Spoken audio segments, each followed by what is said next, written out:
I had a man come to my bookstore one day, and he parked his Mercedes, and you can go ahead and record this. And he introduced himself. His name was Joshua Moses Bennett. He had two Jewish names and one English name. And he told me that his father was the vice president of Westinghouse in Chicago. And the Mormons had the audacity to come to their house. They were Jewish. And to tell them that the Messiah is Jesus Christ. And Joshua was a very learned man.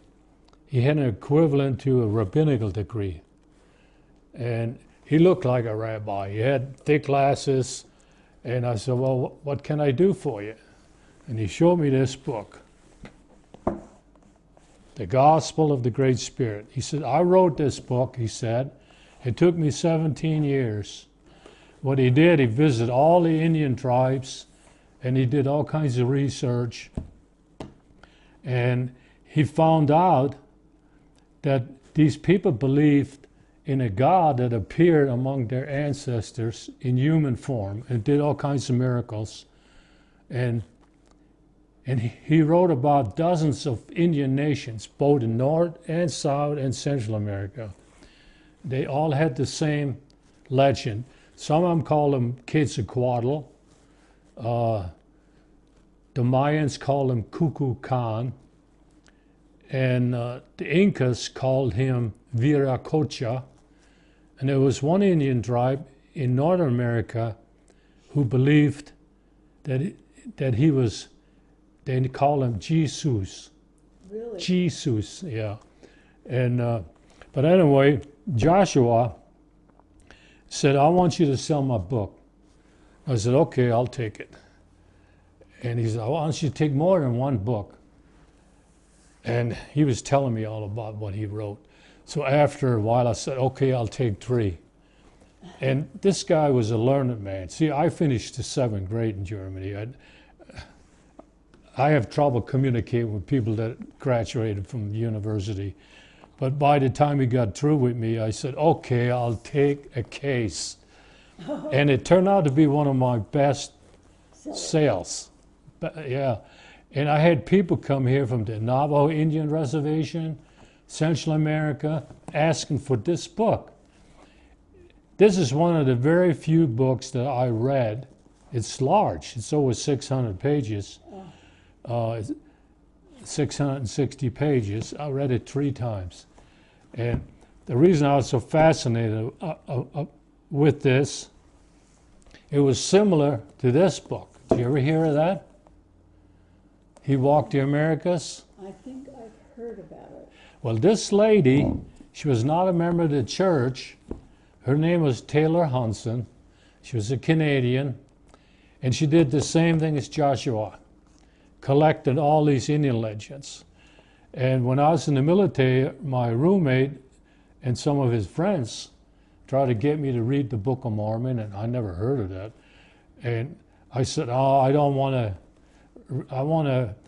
They told me that Jesus came over here and that this is in the Book of Mormon. I said, no, I don't want to read your book. I like to read the same story from a non-Mormon. So the guy got me this. And I read it, and I said, okay, I'll read your Book of Mormon. And I was so interested in this guy because he hitchhiked all the way from California. He didn't have any money. He went to Salt Lake and got this book, and he gave it to me. And after that... Wait, so who had it in Salt Lake? The lady that wrote it didn't live here. Well, they used to have books. Oh. There was a bookstore on Main Street. Yes. And there's another one on State Street. Uh-huh. And you can still get this. But anyway, after reading this book, I decided to read the Book of Mormon, and not in English, in German. And that first year, I read it twice, cover to cover. And I come to realize, hey, I'm going to have to change my ways. And my roommate was a Chickasha Indian from Oklahoma, and him and I were blood brothers. and he was a Latter-day Saint. It was because of him that I got hooked in the Latter-day Saint church. They came in the So you barracks. got hooked. They gave me this pamphlet of Joseph Smith's testimony, and I was reading it. And after I read it, I felt real warm inside. You know, I thought, man, this is pretty cool. God talked to this guy. And so they keep telling you got to pray about it and ask the Lord yourself. So I went to the beach, and there was nobody there. And I spent maybe an hour, I can't remember how long I stayed there, and I prayed. And I did not know that my roommate, the Indian, Yeah. he snuck up on me and took a photograph while I was praying. And 2 weeks later, he gives me this picture. Says, "This is you, Hans." Well, that's how I joined the church, okay? Well. I had the bookstore almost 4.5 years, and then they decided they wanted to widen the road. And I used to get irritated when people came in and want to buy a book because I was reading a good book. That sounds like me. There's one more thing I wanted to cover. I had 2-3 hours of this. I have a reason for showing you this. Every language changes, okay? Do you remember Egypt? You go back to 2,500, they used hieroglyphics. And this is what hieroglyphics looks like. This is how they wrote. About 1,000 years later, they wrote like this. And then they wrote heretic.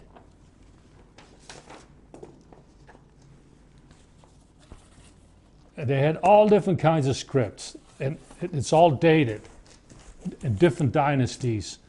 And one of the last one was Demotic. Okay, now tell me, when we find these in our day and age, how in the world do we interpret them? Who Okay, can do that? good question. There was a guy by the name of Champlain. He was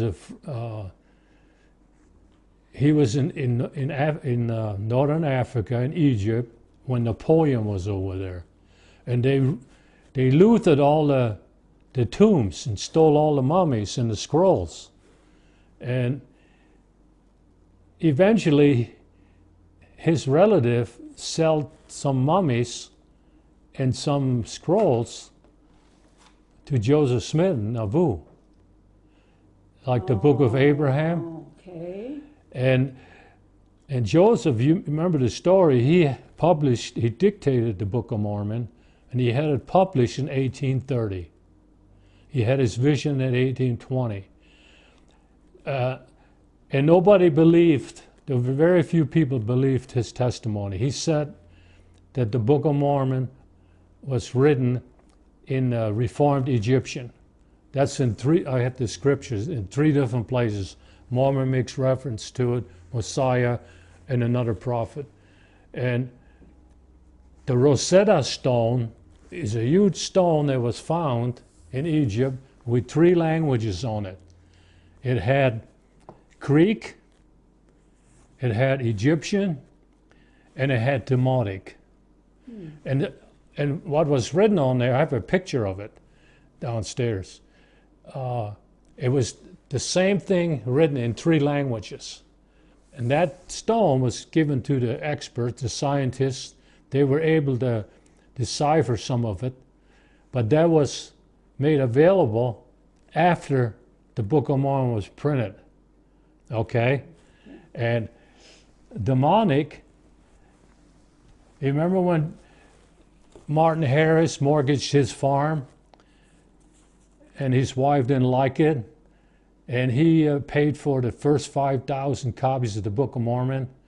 He kept telling his wife, trying to convince her, and then he harassed Joseph to write down some writings, some Reformed Egyptian, so he could take him to Charles Anthon and another professor.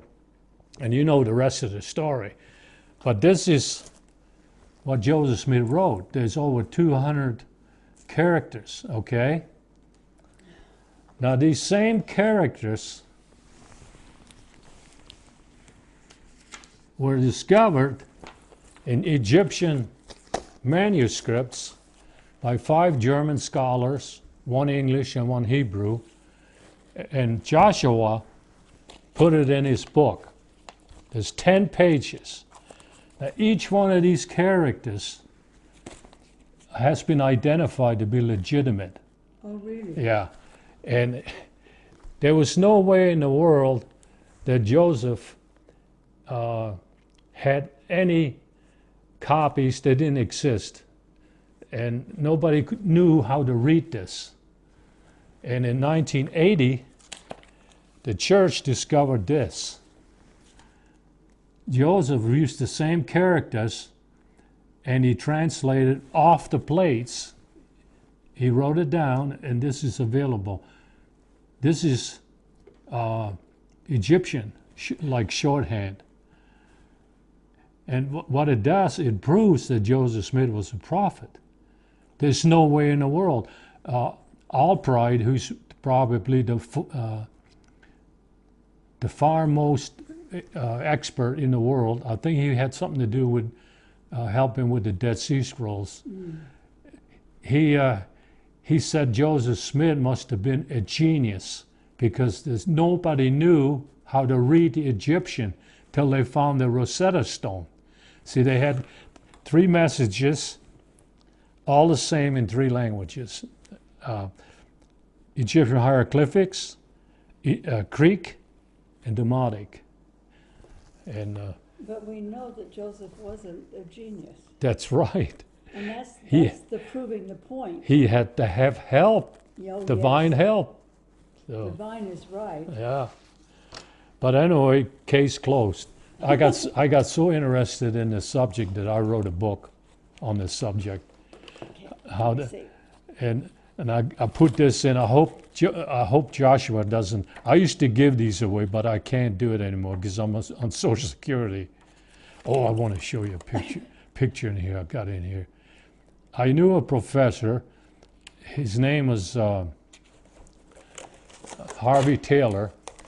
He was a professor in SIU, Southern University of Illinois. I had him in my house. He told us, he saw these stelas in Mexico. He said, Hans, I can talk about this for an hour and telling you why this is Egyptian. And he emphasized the headdress, the breastplate, and the apron around the loins. He said he could talk it. This is Egyptian. And But yes, but he knew that. yeah, and he was an anthropologist, and he liked to, his hobby was archaeology. But I thought I could talk about this for hours. There's so much involved. A lot of people don't think it was this is from Egypt, and this is from the Western Hemisphere. Look at the similarities. Yeah. You know, they transferred their archaeological ideas from the old world to the new world. And they really did speak Hebrew and the Reformed Egyptian. But anyway, that's it. But look what you've done. We can talk about this longer. For hours. Yeah, you know, there's one thing about that he. Let me read you one story. This is recorded. This is documented. Diego de Mercado. He was a grave man, a dignitary of his order, one of the most exemplary religious of his time. He told and wrote about his signature that years ago he held a conversation with an Otomi Indian who was over 70 years old. The Indian narrated to him how long ago his forefathers were in possession of a book handed down from father to son and guarded by persons of importance whose duty it was to explain it. Each page of that book had 2 columns, And between these columns were paintings representing Christ crucified. Now, this is a Catholic scholar talking about what the Indians believed. Incidentally, I have a book, I wrote another book about a dozen Catholic scholars, bishops, priests, not just one, Yeah. who all talked about that Christianity was taught over here before Columbus came. Okay. And the friar, in other words, Diego de Mercado, asked the Indian what the contents of the volume were and its teachings. And the old man could not give a detail, but said that it was extensive. And it was teaching of that book was taught to all the natives, but it was lost. It was buried in the ground, and the Guardians had buried it. Now this is documented and written by a scholar, the page number and the day. This is just one story. There's 660 pages in there. So And he's full of stories of things that he has discovered or others have discovered, and he's gotten hold of it. that's right.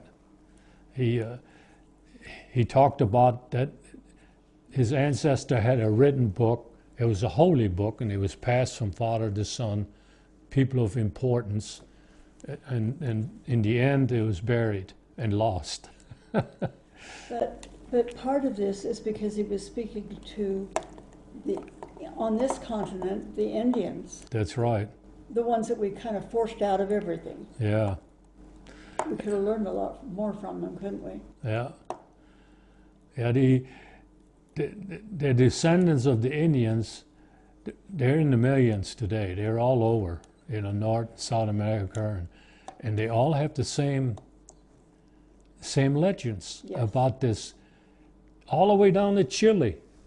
They call them Viracocha, and they worshipped him, and the Lord was more successful in the New World in preaching the gospel, because if you go back in the Old World, the gospel lasted about 100 years, and by the time the first century turned, according to Hugh Nipley, he said it already had apostatized.